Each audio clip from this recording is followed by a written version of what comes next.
Jésus est venu pour nous apporter de nombreuses promesses, mais il est aussi venu pour accomplir beaucoup de choses parmi nous. Et sa présence est en soi la promesse qui changera nos vies totalement pour le bien. Restez avec nous pour une nouvelle promesse avec Jésus.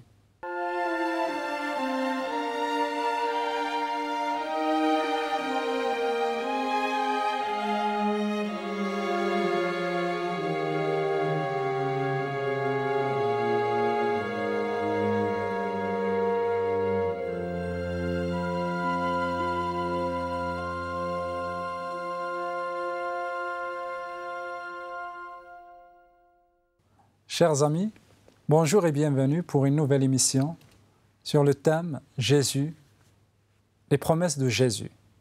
Nous allons continuer avec le pasteur Pierre Péchou, toujours avec les promesses que Jésus nous a enseignées, que Jésus a apportées dans ce monde, qui peuvent nous faire du bien. Bonjour et bienvenue Pierre. Merci Anafi de m'accueillir à chaque fois et moi aussi je te souhaite et je souhaite à tous ceux qui nous écoutent les meilleures choses. Amen. Alors, s'il y a des meilleures choses, parce qu'il y a la Bible, il y a Jésus aussi qui nous a apporté de nombreuses promesses. Et là, aujourd'hui aussi, tu es venu avec une promesse. Oui, mais alors ça va être un peu particulier aujourd'hui. Et tu vas le comprendre tout de suite quand tu vas entendre le verset que j'ai choisi. Il se trouve dans l'évangile de Matthieu, chapitre 5, et c'est le verset 17. Nous partageons plusieurs passages d'un discours de Jésus qu'on appelle le Sermon sur la montagne, qui est rempli de belles choses, de trésors, de promesses. Et là, le verset que j'ai choisi, c'est le chapitre 5, le verset 17. Jésus dit... Alors écoute bien Nafi, parce qu'après je te pose une question tout de suite après. Ne pensez pas que je sois venu pour abolir la loi ou les prophètes. Je ne suis pas venu pour abolir, mais pour accomplir. Est-ce que tu vois la promesse? Sincèrement, moi je ne vois pas de promesse ici. Alors c'est peut-être moins clair effectivement que d'autres promesses. Alors pour essayer d'expliquer à nos auditeurs pourquoi j'ai choisi ce texte, en quoi il y a une promesse, je vais prendre une image très simple. Imaginons que je sois prophète et que je vienne te voir, par exemple, et je te dis, voilà, cette année, il y aura une belle récolte. Imaginons qu'on soit au mois de mai, juin, le soleil a déjà bien brillé, la récolte a commencé à pousser, mais on ne sait pas ce qui peut arriver. Alors, soit je te fais cette promesse, voilà, en fait, je vous dis, de la part de Dieu, qu'il y aura une belle récolte. Ça, c'est une chose. Et là, tu comprends la promesse. Oui. Mais maintenant, imagine que, parce que je suis là, ou quand je suis là, au bon moment, la pluie se met à tomber. Tu vois, parce que je suis là, la pluie tombe. Je ne dis rien, je ne te fais pas une promesse. Mais la pluie est la promesse d'une belle récolte. Tu vois, il faudrait lier les deux pour que l'histoire soit compréhensible. À chaque fois que le prophète de Dieu vient, il y a une pluie bénéfique qui tombe. Alors le sur prophète le champ. est devenu la promesse elle-même. Voilà. La promesse, c'est le prophète. Voilà. En fait, donc, dans l'expression, elle nous aidera à comprendre, la pluie est la promesse d'une belle récolte. Parce que la pluie est présente aujourd'hui, je sais que demain, il y aura une belle récolte. Il y aura une belle récolte. Parce que Jésus est présent, eh bien, Jésus est la promesse de lendemain meilleur. Parce que là, tu veux dire que moi, j'ai dit, je ne vois pas de promesse. Est-ce que le fait que Jésus, en fait, est là, c'est ça la promesse? Voilà. Mais il est là dans ce texte, pourquoi? Et il le dit là, pour accomplir la loi. Pour accomplir. Donc Jésus ne dit pas, je suis là pour faire tomber la pluie, mais je suis là pour accomplir la loi. Et ça, c'est la promesse, pour moi, pour toi, pour chacun d'entre nous, d'un lendemain meilleur. Amen. Et maintenant, on va développer ça. Oui. Ça va mieux? Oui. Comme ça, expliquer comme ça, c'est un peu plus simple. On a toujours besoin pour voir le reste, pour comprendre tout le tableau, pour voir tout le tableau et comprendre le message. Alors, on ne va quand même pas aller plus loin, j'ai envie de dire, avant de s'attarder sur les mots loi et prophète. D'accord? C'est quand même intéressant. Parce que ce sont des mots qui sont très courants dans l'univers religieux. J'ai envie de dire que chaque religion a son ou ses prophètes, et que la loi est présente aussi dans toutes les religions. Alors, de quoi parle Jésus lorsqu'il parle de la loi et des prophètes? Je vais commencer par le deuxième terme, par les prophètes. Une définition toute simple: le prophète est l'homme ou la femme qui parle de la part de Dieu, qui a un message qui vient de Dieu. C'est simple comme définition. Ouais. D'accord?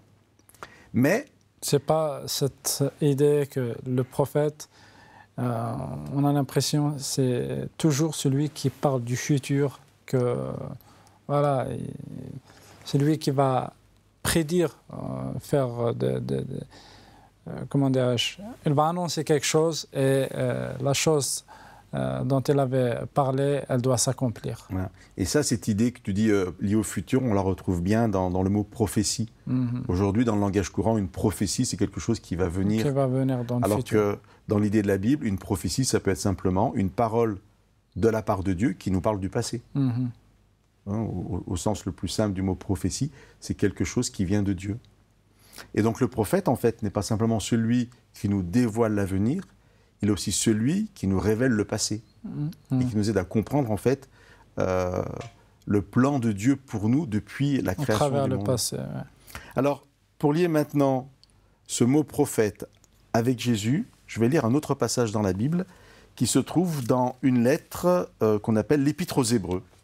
Épître et lettre, ça veut dire la même chose. Et c'est vraiment le tout début de cette lettre, donc le chapitre 1, bien sûr. Il est parlé des prophètes. Et de Jésus, du Fils en fait. Donc je vais vous lire ça maintenant. Il faut juste que je la trouve, voilà. Alors c'est plutôt à la fin de la Bible. Et voici donc comment commence cette lettre aux Hébreux. Après avoir autrefois, à bien des reprises et de bien des manières, parlé au Père par les prophètes, Dieu nous a parlé en ces jours qui sont les derniers, par un Fils. Le texte continue, je m'arrête là. Très intéressant. Pour lier effectivement les deux passages, l'idée du prophète avec l'idée de Jésus, mais aussi peut-être pour mettre à mal une idée reçue, comme quoi Jésus ne serait qu'un prophète de plus, dans un message donné par Dieu qui continue à être révélé. Le début de l'Épître aux Hébreux, j'ai lu le verset 1 et le début du verset 2, ne va pas du tout dans ce sens, pardon. Il y a eu tout un temps, qui est un premier temps, où Dieu a parlé à travers des prophètes. Peut-être dans la Bible, le plus connu, c'est Moïse, et dans la Bible, le dernier des prophètes de cette longue lignée qui annonce la venue du Messie, de Jésus, c'est Jean-Baptiste. Qui était un contemporain de Jésus, qui était à l'époque de Jésus. Exactement. Mais après cette première période, le texte qu'on vient de lire nous dit « Mais dans ces temps qui sont les derniers, Dieu nous a parlé par un Fils. Et ça marque vraiment une rupture. C'est à la fois une continuité, mais à la fois une rupture dans le message des prophètes avec un dernier message, une dernière révélation qui est dernière, qui n'est pas un prophète de plus, mais la révélation et la venue du Fils. Alors comment expliquer déjà brièvement la notion du Fils? Alors, Jésus, qui est né sur la terre, qui a donc une mère qui s'appelle Marie et un père, il est donc le Fils de l'homme, le Fils de Marie, il est aussi celui qui est le Fils de Dieu incarné. Et là, quand l'Épître aux Hébreux nous parle que Dieu nous dit que Dieu nous a parlé par un Fils, il ne fait pas référence au Fils de Marie, mais à ce Fils éternel qui descend sur la terre, qui devient un simple homme pour nous révéler justement la volonté de Dieu. Amen. En fait, c'est l'incarnation. C'est voilà. L'incarnation du Fils de Dieu, qui est Dieu lui-même, qui s'incarne dans la chair humaine. Voilà. Et donc, la Bible parlera du Fils de l'homme et du Fils de Dieu, les deux pour parler de Jésus. Alors, dans le texte qui est le nôtre, cette fameuse promesse qui, au départ, ne semble pas une promesse, Jésus dit « Je ne suis pas venu pour abolir la loi ou les prophètes. » Donc, son message n'est pas en rupture avec le message des prophètes, il est l'aboutissement, l'accomplissement des prophètes, du message des prophètes. L'accomplissement, c'est un mot qu'il faut bien comprendre, c'est-à-dire la réalisation pleine, entière, parfaite de quelque chose. Alors, le message des prophètes, sans Jésus, il n'y a pas d'accomplissement. Exactement. Jésus apporte la note finale, c'est lui qui explique, qui révèle tout. Cette notion d'accomplissement, encore on va prendre une image pour essayer de comprendre, si tu plantes dans ton jardin un arbre fruitier, par exemple, je sais pas, choisis un arbre fruitier. Je ne sais pas, abricot. Voilà, un abricotier. Pour toi, l'accomplissement, il est quand? Quand cet arbre, il est beau, magnifique, ou quand il porte des fruits? Quand il porte des fruits. Voilà, si tu plantes un abricotier, un arbre fruitier, c'est pour qu'il porte des fruits. Voilà. Et bien, on peut dire que l'accomplissement a lieu quand les fruits sont mûrs et que toi, tu peux les manger. Eh bien voilà, on peut dire que le message des prophètes a fait grandir un arbre et que vraiment les fruits sont donnés, portés par Jésus. Et en fait, dans nos émissions, nous parlons des promesses de Jésus. Eh bien, la présence de Jésus est l'accomplissement d'un message qui nous permet, nous, d'entendre les promesses et de pouvoir les vivre. Amen. D'accord? Oui. Alors là, on est resté dans les prophètes. Je voudrais juste, peut-être, pour finir cette première partie, parler de la loi. Alors la loi, c'est un mot très connu, et dans la Bible, il a plusieurs significations. Mais ici, dans ce contexte précis, lorsque Jésus parle de la loi, il parle vraiment de la loi de Dieu qui correspond à une loi d'amour et au caractère de Dieu. Ce n'est pas l'ensemble des lois cérémonielles, ce n'est pas l'ensemble des lois que Dieu a pu donner, mais c'est vraiment une petite collection de paroles de Dieu. C'est les 10 commandements. Les 10 commandements, qu'on appelle aussi les 10 paroles, et qui va vraiment poser, révéler à l'homme ce qu'est le caractère de Dieu. Nous développerons ça dans une deuxième partie, nous commencerons par ça, parler de cette loi d'amour qui est le caractère de Dieu, pour pouvoir vraiment comprendre en quoi la présence de Jésus et l'accomplissement de la loi des prophètes est l'assurance de promesses à venir. Merci beaucoup Pierre pour cette première partie où on a parlé sur les prophètes et en fait la définition du prophète qui est celui qui parle de la part de Dieu. Et aussi, le deuxième point, Pierre, c'était quel était ton deuxième point? La loi, comment voilà, Jésus en fait va accomplir la loi. Mais tu voulais beaucoup plus la développer dans la deuxième partie. Tout à fait. Alors, restez avec nous pour la deuxième partie où nous allons voir la promesse de Jésus à travers l'accomplissement de la loi. Restez avec nous.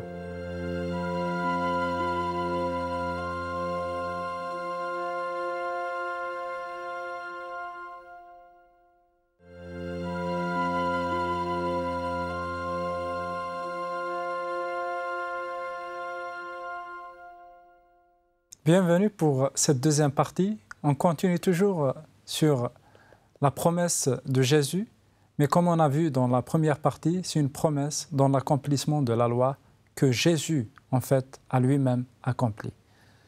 Pierre, bonjour pour une deuxième fois, et nous allons continuer notre deuxième partie, notre émission sur la promesse de Jésus, mais oui. Une promesse dans la loi.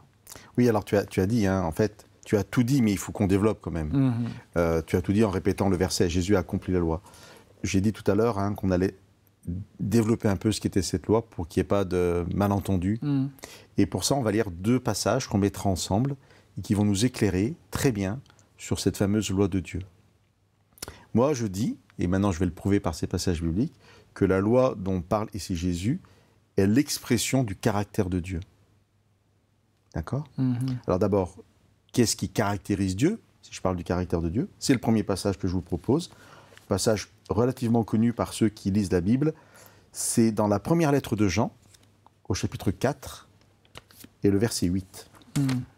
On est tout à la fin de la Bible, pratiquement c'est les derniers livres. Alors je le cherche rapidement.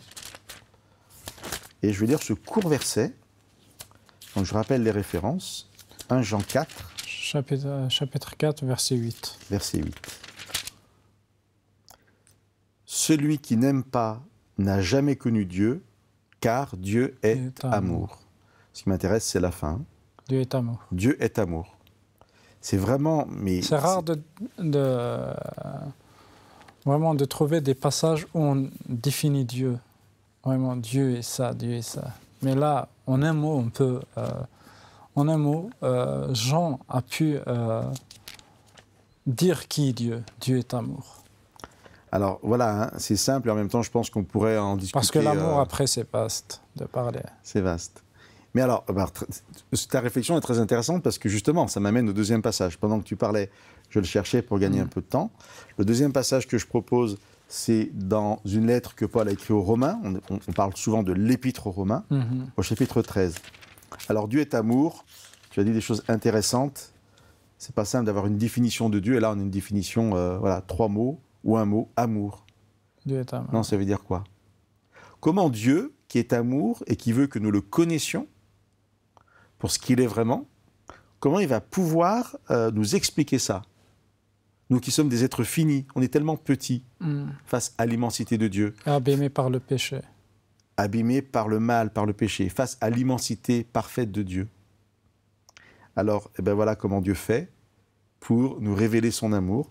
Donc je vous lis un passage dans Romains au chapitre 13, à partir du verset 8. Paul écrit, et voici ce que Paul écrit. Ne devez rien à personne, si ce n'est de vous aimer les uns les autres. Car celui qui aime l'autre a accompli la loi. En effet, les commandements, là je fais une petite pause, parce que Paul va lister une partie des 10 paroles dont nous parlions tout à l'heure, ces fameux 10 commandements.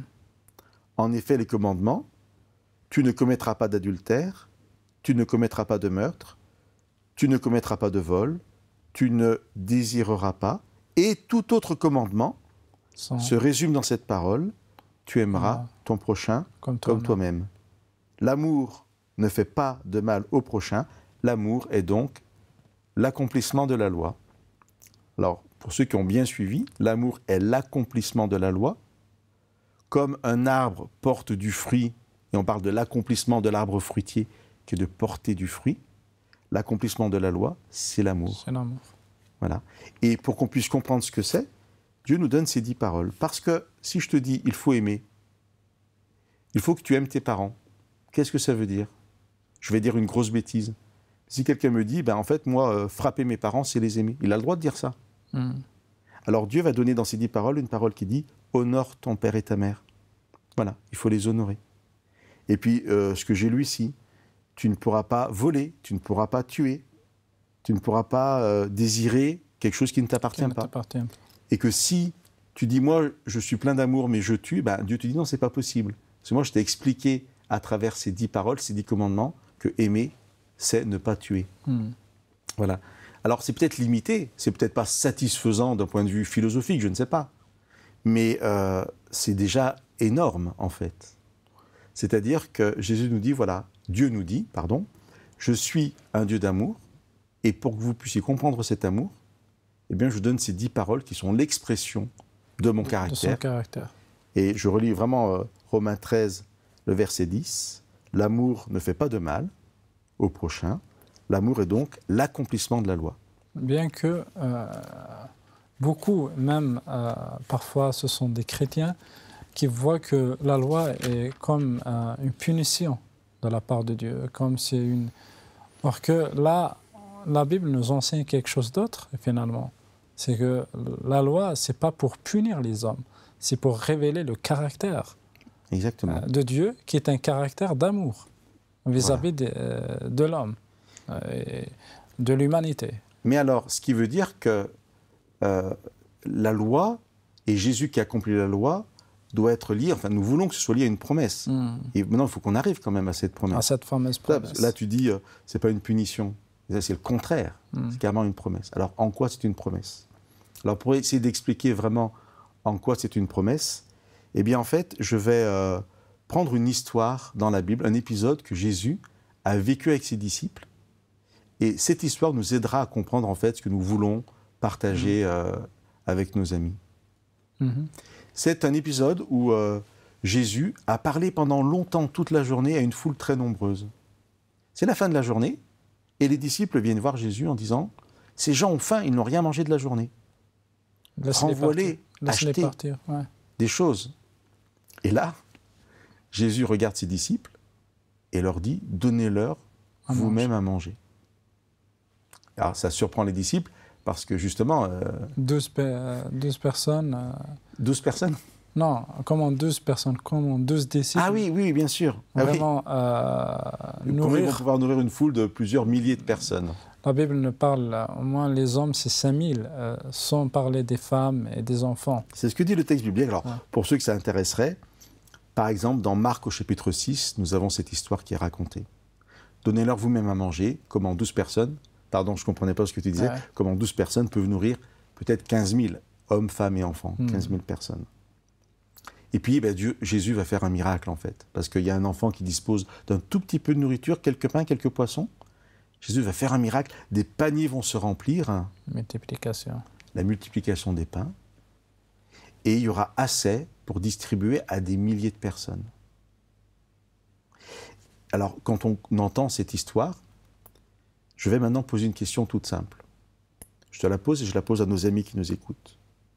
Qui donne à manger à ces milliers de personnes? Si tu me réponds, ce sont les disciples, je te dirais oui, effectivement, parce que ce sont les disciples qui mettent la main dans le panier et qui tendent le pain, qui tendent les poissons. Ils ont beaucoup plus distribué. Mais ils donnent à manger. Ils ont participé. Voilà. Et si tu me dis c'est Jésus qui donne à manger, je te dis là, tu as raison. Ouais. Peut-être encore plus raison, parce que c'est Jésus qui a fait le miracle. C'est la foi de Jésus qui était là. Voilà. Et c'est Jésus qui a fait le miracle pour que les disciples puissent accomplir quelque chose. Alors on va tout doucement faire le rapport avec ce passage. Jésus est venu pour accomplir la loi. En fait, cette loi est une loi d'amour. Jésus, il est venu aimer. Jésus, il est venu faire le miracle d'être capable d'aimer, d'aimer ses ennemis, d'aimer n'importe qui qu'il rencontrait. Et quand Jésus dit « aimez-vous les uns les autres », c'est exactement comme quand Jésus dit « donnez-leur vous-même à manger ». En fait, on va juste participer à quelque chose qui existe déjà grâce à Jésus. Parce que Jésus a multiplié les pains, je peux distribuer les pains. On participe, on n'invente rien, on fait Exactement. rien. Et parce que Jésus a aimé, je peux aimer à mon tour.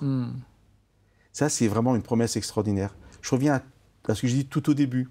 Parce qu'il pleut aujourd'hui, parce qu'il y a de la pluie, c'est la promesse d'une belle récolte. Parce que Jésus est venu, parce que Jésus a aimé, pour revenir à notre texte de Matthieu 5, parce que Jésus a accompli la loi, cette loi d'amour, parce que Jésus a aimé, je peux à mon tour distribuer cet amour, aimer moi-même. Mais je n'en suis pas capable seul. Il faut vraiment le miracle de Jésus. Donc la présence de Jésus, qui est venu accomplir la loi, je me répète, mais je pense que c'est vraiment important. Vivre cet amour me permet, moi, de distribuer cet amour, de le vivre moi-même et de le distribuer. Parce qu'aujourd'hui, notre monde souffre de l'amour. C'est que quand on voit que ce qui se passe autour de nous, c'est que voilà, et les gens n'ont pas d'amour. Voilà. Alors, je te reprends un peu, hein, je t'embête un peu, tu as dit, notre monde souffre de l'amour, il souffre du manque d'amour. Oui, c'est ce que tu veux dire. Oui, souffre du manque d'amour. Et là, la Bible, en fait, Jésus est venu, il a aimé ce monde. Et il nous invite à aimer nos ennemis. Et là, on peut dire qu'on reçoit de Jésus ce qu'on n'a pas, parce que ses disciples n'avaient pas de pain pour distribuer. Voilà, c'est ça. Et là, ils ont reçu quelque chose qu'ils n'ont pas pour le distribuer. Et là, aujourd'hui, on reçoit l'amour parce que on est comme d'autres êtres humains. Sans Dieu, on ne peut rien faire. C'est ça. Alors, on reçoit qu'est-ce qu'on n'a pas et on le distribue. Et c'est là où ce verbe d'accomplir est important. Parce qu'on est dans le domaine du miracle. Tu vois, quand on partage ça à Nafi, ça ne veut pas dire qu'on l'explique comme on expliquerait quelque chose scientifiquement. Moi, je ne peux pas te l'expliquer. Mais c'est écrit dans la Bible et c'est vrai. C'est-à-dire que Jésus est venu accomplir la loi. Il a aimé, il n'a jamais fait de mal. Et de la même façon qu'il a multiplié les pains pour que les disciples les distribuent, de la même façon, il a accompli cette loi pour que nous puissions distribuer l'amour et le vivre déjà. Alors je vais prendre pour finir un autre exemple, un autre verset. On n'aura pas le temps de le développer. Mais c'est pour montrer effectivement que Jésus a vraiment tout accompli. C'est un verset qui se retrouve dans l'Épître aux Romains, au chapitre 5. C'est la fin du verset 19, je lis même juste un passage. Et ce passage dit, alors il faut que je le retrouve, voilà, il est là sous mes yeux. « Par l'obéissance de Jésus, tout le monde sera rendu juste. Bien, tu vois, moi je penserais que si moi j'obéis, je peux être considéré juste aux yeux de Dieu. c'est mon obéissance qui me rend juste. Ça paraît très logique. Mais là, le texte nous dit, Jésus a obéi pour que moi, je sois juste. C'est exactement le même schéma. Jésus vient faire quelque chose à notre place, et ensuite, son obéissance, il me la donne, comme il a donné les pains, comme il a donné l'amour, pour que je puisse être généreux, aimant ou juste. Amen. Nous sachons donc accueillir Jésus dans notre vie, parce que sa présence est la promesse de la réalisation presque de toutes les autres promesses. Merci beaucoup, Pierre. Je vous remercie infiniment de nous avoir suivis.